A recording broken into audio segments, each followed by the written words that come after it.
Bismillahirrahmanirrahim. Oke, saya mau ngasih tahu beberapa tips yang saya dapat dari YouTube Kak Tresnani Moonlight. Jadi di dalam YouTube itu, jika kita disakiti oleh orang lain gitu, gimana cara kita untuk memaafkan orang itu. Nah, kalau misalnya ada orang yang ingin menyakiti kita, gimana caranya biar kita tuh legowo gitu atas segala perlakuan mereka. Memang ngeselin. Nah, yang kalau misal kita itu enggak misalnya kita kok dongkol ya dengan sikap dan perlakuan mereka.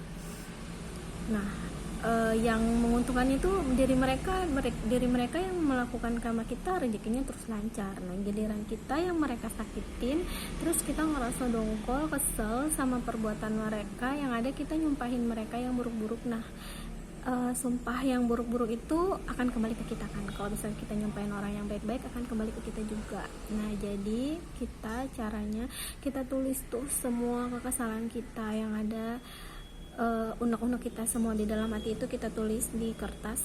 Nah, nanti kertas itu mau kamu buang play yang pakai balon nggak apa-apa, atau mau kamu bakar kertas itu, nanti kamu lihat reaksinya, seperti ada energi yang lepas gitu dari dalam diri kamu.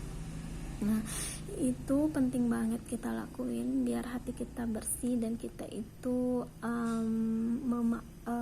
memaafkan. Nah, gimana kalau misalnya rezeki mau masuk ketika hati kita tuh masih ada kesel gitu, sebel gitu sama orang.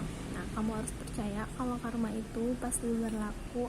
Jadi apabila kamu diperlakukan seperti itu sama orang, kamu keluarkan energi negatif yang ada di dalam diri kamu, lalu kamu bakar kertasnya, kamu uel-uel, kamu robek-robek, nggak apa-apa. Nah, kamu lihat reaksinya.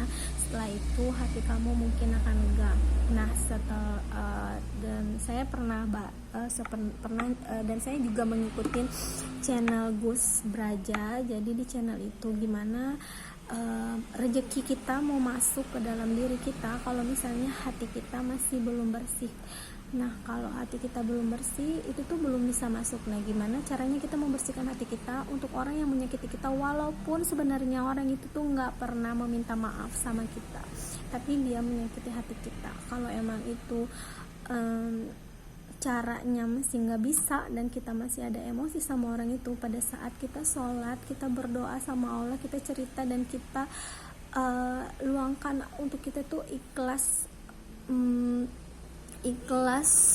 untuk memberikan maaf ke mereka gitu. Saya ikhlaskan hati saya untuk memaafkan kesalahan mereka yang pernah berbuat salah, zalim sama diri kita gitu. Nah, kalau misalnya kita sudah membersihkan hati kita dari sesuatu orang yang zalim sama kita, dan kita sudah mengeluarkan energi negatif yang masuk gitu ke kehidupan kita, walaupun sebenarnya kita tuh nggak punya salah apa-apa. Nah, itu makanya orang baik itu banyak banget cobanya, dan kenapa orang baik itu sukar banget untuk gimana ya, untuk bertambah rezeki atau seperti apa, karena mereka baik banget gitu. Nah, untuk caranya biar rezeki itu terus masuk dan terus mengalir di diri kamu, makanya kamu harus membersihkan dan gimana, dan kamu harus terus belajar di YouTube ataupun di mana seni untuk memaafkan, karena ini tuh penting banget kalau misalnya masih ada rasa kesal, dendam di dalam diri kita gitu.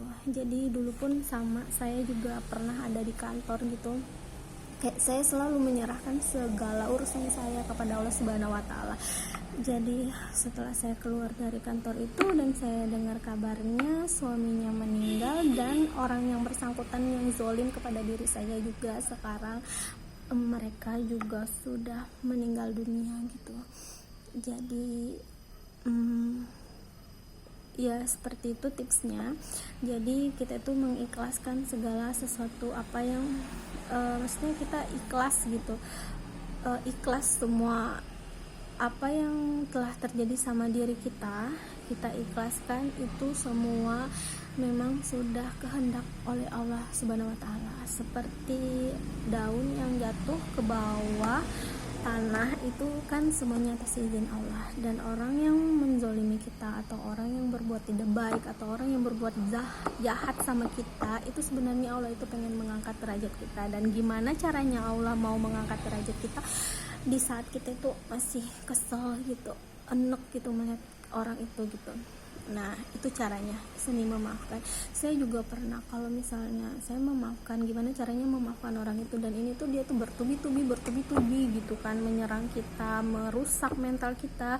Nah pada saat makanya kita sholat 5 waktu itu, di saat itulah kita berkomunikasi dengan Allah, nangisnya sampai saya tuh ngeluarin gitu, saking kita kesel gitu kan dengan perlakuan orang tersebut, saking kita tuh mau muntah gitu ngeliat perlakuannya, dan nangis tuh emang bener-bener kesel banget gitu.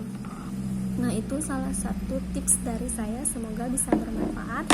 Dan jika kamu ingin lebih bermanfaat lagi, kamu bisa dengar Aryan Surya, YouTube Aryan Surya. Nanti di situ